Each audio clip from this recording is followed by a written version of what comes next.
आमचे नेते दादांच्या नावानी अनेक योजना राज्य सरकारने या ठिकाणी करण्याचा निर्णय आज अर्थसंकल्पात घेतला।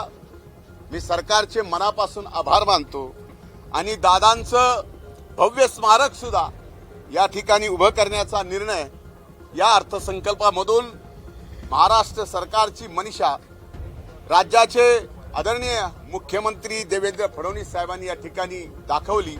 मी त्याबद्दल त्यांचे सगळ्यांचे आभार मानतो आणि खऱ्या अर्थानं 4 सूत्री अर्थसंकल्प येणाऱ्या 4 दशकापर्यंत या महाराष्ट्राला लक्षात राहील असा अर्थसंकल्प या ठिकाणी आदरणीय मुख्यमंत्र्यांनी मांडला।